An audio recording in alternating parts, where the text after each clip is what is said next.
এটা হইছে একটা অলক্ষণ। এটা নিয়ে রাস্তায় এলে মান সম্মান আর থাকে না, পাশের কাছে ছোট হইতে হয়। সারের দিকে যাও কারা আইছে। কেমন আছোস বোন? লিয়াকত তুমি কেমন আছো? অবজেকশন। এই রাইসা তুমি লিয়াকত কারে বলছো? ওমা, তোমারে বললাম, তোমার নাম ধরে ডাকতে পারি না। আমি কিন্তু তোমার স্ত্রীর বড় বোন, আর সম্পর্কেও তোমার বড়। এমনকি আমি কিন্তু তোমার চাইতে লেখাপড়ায়ও বড়। আমি কিন্তু জানি তুমি কেবল ইন্টার পাস, আর আমি কিন্তু এমএ পাস করছি। সুতরাং আমি তোমার নাম ধরে ডাকতেই পারি, তাই না ভাই? না পারবা না। আমি সরকারি জব করি, ইন্টার পাস করা ছেলে আমি। তোমার মতো পুঁথি কালা মেরে কোনো সরকারি জব করা ছেলে বিয়ে করবে? শোনো রাইসা, আমি তোমারে আমার স্ত্রী বড় বোন হিসেবে মর্যাদা দিতে পারবো না। সর্বোচ্চ এই বাড়ির কাজের মেয়ের মর্যাদা আমি তোমারে দিতে পারবো। কি বলতেছো তুমি এগুলা? রিয়া, তোর হাজবেন্ড আমারে এমন অপমান করে কথা কইতেছে, তুই কিছু কবি না? আপা, আমার হাজবেন্ড ঠিকই বলছে, তুমি এই বাড়ির কাজের মেয়ে হওয়ার যোগ্য, এর বেশি কিছু নয়। রিয়া, তুই ভুলে যাস না, ও তোর বড় বোন, তোর চেয়ে বেশি শিক্ষিত। আর এই যে তোর অমানুষ জামাই, ওর মতো তোর বোন রে তুই আঘাত দিয়ে কথা বলতে পারস না। হ্যাঁ, আপনি এটা কি বললেন? আপনি আমার শ্বশুর হয়ে আমার অমানুষ জামাই বললেন? এই বাড়িতে আর এক মুহূর্ত না, এক্ষুনি এই বাড়ি থেকে বাইরে যাবো। চলো চলো, আমি থাকবো না। জামাই বাবাজি, মাথা ঠান্ডা করো। তুমি কই যাবা? তুমি এইখানেই থাকবা। শোনো বাবাজি, তোমার যা খুশি, যা মনে চায় এই পোড়া কপাল নিয়ে তাই করে তুমি দেখো। আম্মা, তুমি এগুলা কি বলতেছো? তোমার ছোট মেয়ের কথায় তুমিও সায় দিতেছো? তাই ঠিকই বলি। তুই ভুলে যাস কেন? তুই যে অসুন্দর, আর অসুন্দর যে এই সমাজে কোনো দাম নাই। হ্যাঁ? যা এখান থেকে, যা।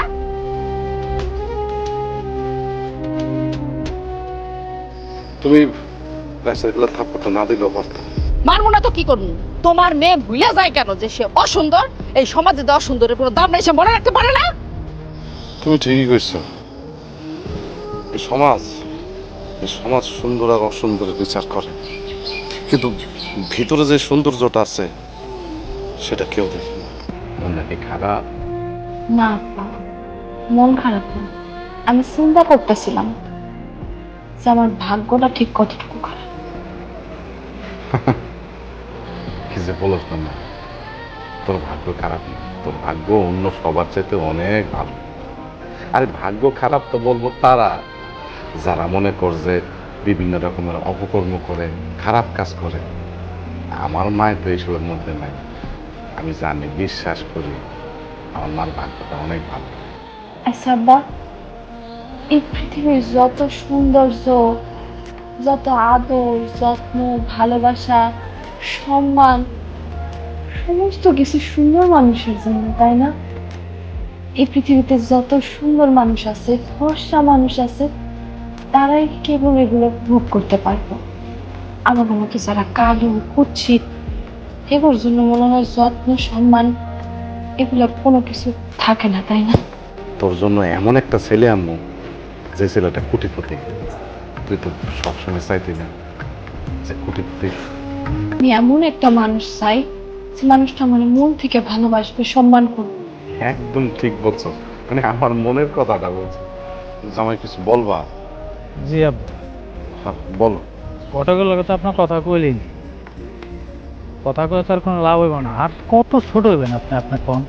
তার চেয়ে ভালো হয় কি, আপনার এই কালামাইয়ারে গার্মেন্টসে দিয়ে দেন, গার্মেন্টসে কাজ করে খান। এইটা তুমি কেমন কথা বললা জামাই? ক্যাব বা কথা তো খারাপ কই নাই। গার্মেন্টসে কাজ করবো, 4-5টা বাচ্চার বাপরে বিয়ে করবো, এছাড়া তো আর কোনো উপায় দেখতেছি না। দেখো জামাই, এখন তুমি যে কথাটা বলছো এইটাই প্রথম, এটাই শেষ। আর ভবিষ্যতে কোনোদিন এই ধরনের কোনো আজেবাজে কথা আমারে বলবা না। যদি বলো, সেদিন আমার চেয়ে খারাপ কেউ হইব না। এই তোর আমারে বুঝাইস। এই দুনিয়ার সব মানুষ মনে হয় সুন্দর আর পূজারি, তাই না? গায়ের রং, রূপ, সৌন্দর্য মানুষের কাছে অনেক দামি। কেউ মানুষের মনটারে দেখে না, তাই না? সর্বপ্রথম বাহ্যিক সৌন্দর্য দিয়ে তারে বিচার করা হয়। শিক্ষা দীক্ষা, আদব কায়দা, কোনো কিছুর কোনো মূল্য নাই। এই যে এই যে আমি এত শিক্ষিত, এমএ পাশ করে বসে আছি, কোনো মূল্য আছে? মূল্য নাই। কারণ আমার গায়ের রং কালো।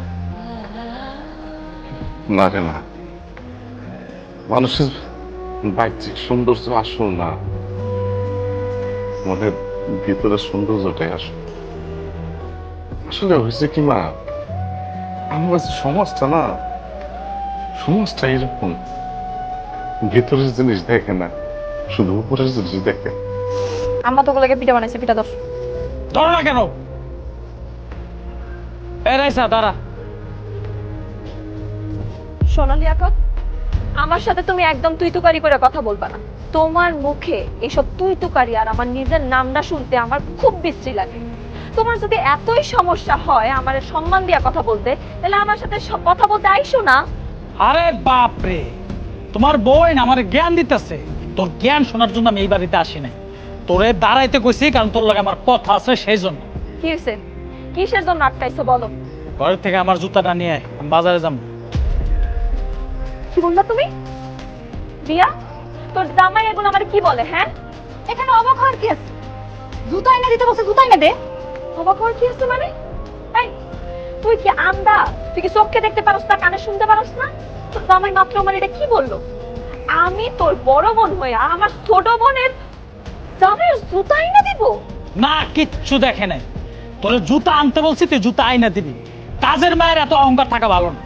সোনালি আকাশ, আমি এই বাড়ির বড় মেয়ে, কোনো কাজের মেয়ে না।